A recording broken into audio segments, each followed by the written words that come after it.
بسم الله الرحمن الرحيم. السلام علیکم ورحمۃ اللہ وبرکاتہ. الحمد للہ رب العالمین والصلاة والسلام علی رسولہ الکریم، اما بعد. محترم ناظرین کرام، آج کی اس چھٹی نشست میں ہم ارکان ایمان میں سے رسولوں پر ایمان کا بیان قرآن مقدس میں کس انداز میں آیا ہے اس کو جاننے اور سمجھنے کی کوشش کریں گے. قرآن مجید کے پڑھنے سے ہم پر یہ بات واضح ہو جاتی ہے کہ اللہ نے قرآن میں دو طرح کے قرآن میں انبیاء کے تذکرے کیے ہیں. ایک قصص الانبیاء کے طور پر اور دوسرا ان نبیوں کا ذکر کہ جن کی کشمکش اپنی قوموں سے رہی ہے. اللہ نے قرآن مجید میں 25 نبیوں رسولوں کا ذکر کیا. چنانچہ آدم علیہ السلام سے لے کر آخری نبی جناب محمد رسول اللہ صلی اللہ علیہ وسلم کا ذکر واضح الفاظ میں قرآن مجید میں موجود ہے. 25 پیغمبروں کا. اجمالی طور پر رب تعالیٰ نے فرمایا وَلِكُلِّ قَوْمٍ ہاد، ہر قوم کے لیے، ہر قبیلے کے لیے، ہر بستی کے لیے اللہ نے کوئی نہ کوئی نبی اور رسول ضرور بھیجا ہے. اللہ نے اپنی کتاب قرآن مقدس میں 6 صورتیں اپنے پیغمبروں کے نام سے منسوب کی ہیں. چنانچہ سورہ یونس، سورہ ہود، سورہ یوسف، سورہ ابراہیم، سورہ محمد اور سورہ نوح اسی کی دلیلیں ہیں. اللہ تعالیٰ نے مشرکین مکہ کی ان کے خیالات کی تردید کی اور ان کے اس نظریے کی تردید کی کہ وہ کہتے تھے کہ کیسے فرشتے، یہ کیسے رسول ہیں کہ جو کھاتے بھی ہیں، چلتے بھی ہیں، پھرتے بھی ہیں. اگر یہ رسول ہیں تو ان کو کھانا پینا نہیں چاہیے، یعنی یہ انسانی زندگی سے ان کی زندگیاں الگ ہونی چاہیے. اللہ نے فرمایا وَمَا أَرْسَلْنَا قَبْلَكَ مِنَ الْمُرْسَلِينَ إِلَّا إِنَّهُمْ لَيَأْكُلُونَ الطَّعَامَ وَيَمْشُونَ فِي الْأَسْوَاقِ، کہ آپ سے پہلے جتنے بھی نبی رسول ہم نے بھیجے ہیں وہ سب آپ ہی کی طرح سے کھاتے پیتے تھے اور بازاروں میں چلتے تھے. نبی اور رسول یہ بھی کسی نہ کسی کی انسانوں میں سے اولاد ہوا کرتے تھے.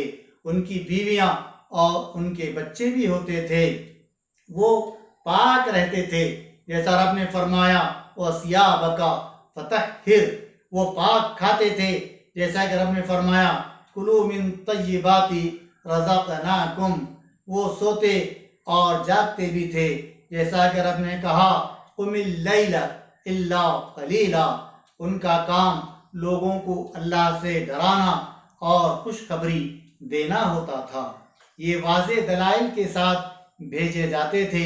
ان کے پاس اللہ کی دلیل اور برہان ہوتی تھی. عام طور پر رسولوں کی جو دعوت رہی ہے وہ 5 بنیادوں پر رہی ہے. سب سے پہلی بنیاد توحید، یا قوم اعبدوا اللہ ما لکم من الہ غیرہ.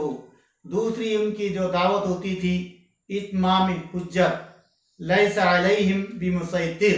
اللہ نے فرمایا کہ آپ کا کام پہنچانا ہے، آپ داروغہ نہیں ہیں.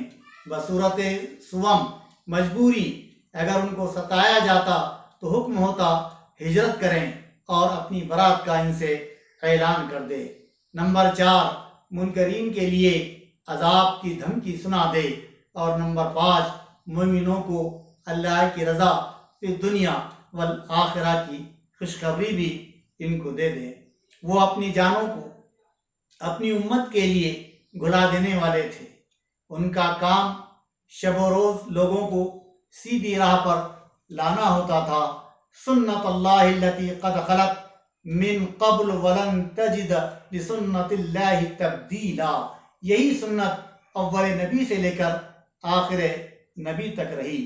پاک روحوں نے رسولوں کی دعوت کو اس زمانے میں بھی قبول کیا اور آج بھی قبول کر رہے ہیں، اور بدبخت روحوں نے اس وقت بھی رسولوں کی مخالفت کی اور آج بھی کر رہے ہیں۔ رسولوں کا مذاق اڑایا گیا، ان کو مارا پیٹا گیا، ان کو در بدر کیا گیا، حتیٰ کہ ان کو قتل بھی کیا گیا۔ قوم کے خیر خواہ، سچے رہنما، قول و فعل کے صادق، ایمان و عمل کے پکے سچے نمونے، بے لوث رضا الہی کو چاہنے والے، اللہ کی خاطر جان مال عزت آبرو آل اولاد سب کچھ قربان کرنے والے اور کہنے والے ان صلاتی و نسکی و محیای و مماتی للہ رب العالمین، ایسے پاک باز رسولوں پر اللہ کروڑہ کروڑ سلام درود رحمت و برکت نازل فرمائے۔ سبحان ربک رب العزت عما یصفون وسلام علی المرسلین والحمد للہ رب العالمین۔